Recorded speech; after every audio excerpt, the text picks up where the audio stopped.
And now welcome back to the Motley Experience presents Smack Talk. Alright, getting straight into it right now. I'm going to do a quick Raw recap.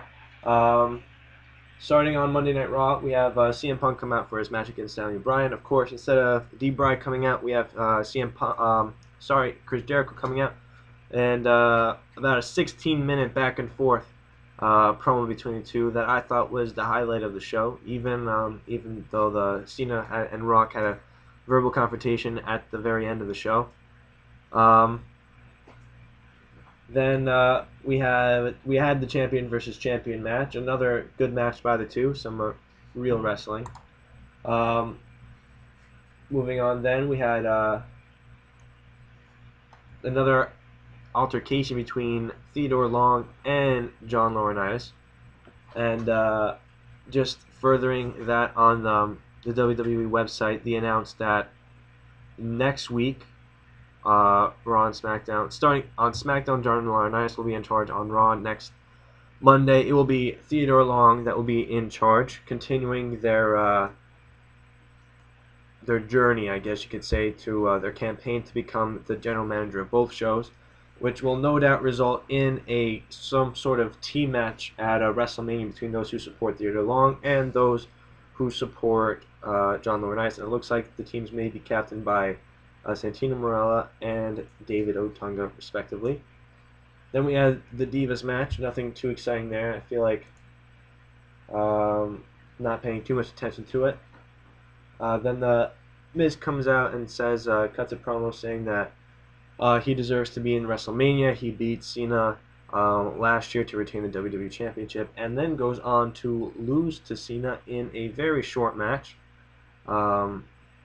Seeming like they're burying the Miz, and apparently after he rambled on a little more, Triple H came out and gave him a pedigree. That was, of course, not on air.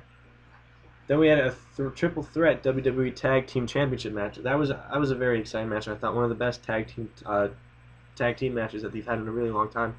Showcased the talents of all three teams, and they put over Primo and Epico, which I thought was good because the other two teams were consisting of Kofi Kingston and R-Truth, and Dolph Ziggler and Jack Swagger. So two teams were made up of pretty much upper mid-carders, and the other team was just Primo and Epico, who haven't really done anything too much by themselves. So it's a great way of putting over the current tag team champions. Hopefully to do something with the titles at WrestleMania. Also, we have Eve coming out to the ring to host Ski Chance. It looks like that's going to be a regular thing now. And completing her heel turn, saying that it's not her fault that men crumble at her feet, etc., etc. Basically, all women want to be here, all men want to be with her, kind of thing. And that she's living in a man's world, so she does what she has to get ahead. We get Cody Rhodes, Mark Henry versus Big Show and Sheamus. Short match. Cody Rhodes ends up leaving. Looks like they're going to continue the feud into WrestleMania, and we'll talk about that really quickly afterwards. Then The Rock finally comes out. Huge ovation. He's out there for like 15, 20 minutes, 25 minutes maybe.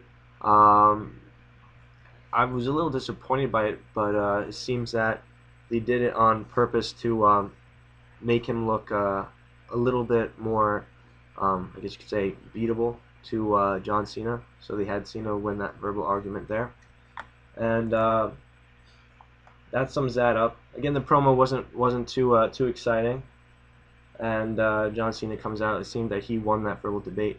And moving on to the SmackDown recap, well, not really a recap, just it's not a huge spoiler alert, but I haven't read the spoilers for the whole show, but I did find out that Cody Rhodes will defend his Intercontinental Championship against the Big Show at WrestleMania. So it looks like the Cody Rhodes Goldust match will not be happening. We also have news that for the ratings, the Raw ratings when the Rock Cena promo drew a 3.5, which is pretty good. But WWE shooting for the 4.0 that they got during the Attitude Era. I don't think that's a very achievable goal, at least not in the near future. They're not going to get close to the 4.0s that they had in the past. And that about wraps it up. Not much really to talk about due to time constraints, really. And so I'll probably say something in the beginning when I introduce the webisode. So definitely go check that out on the YouTube channel, The Motley Experience. It's in the playlist SmackTalk. It should be uploaded by tonight. If not tonight, then definitely early tomorrow morning.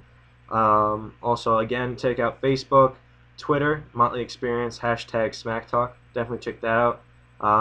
Like Facebook, follow me on Twitter, all that.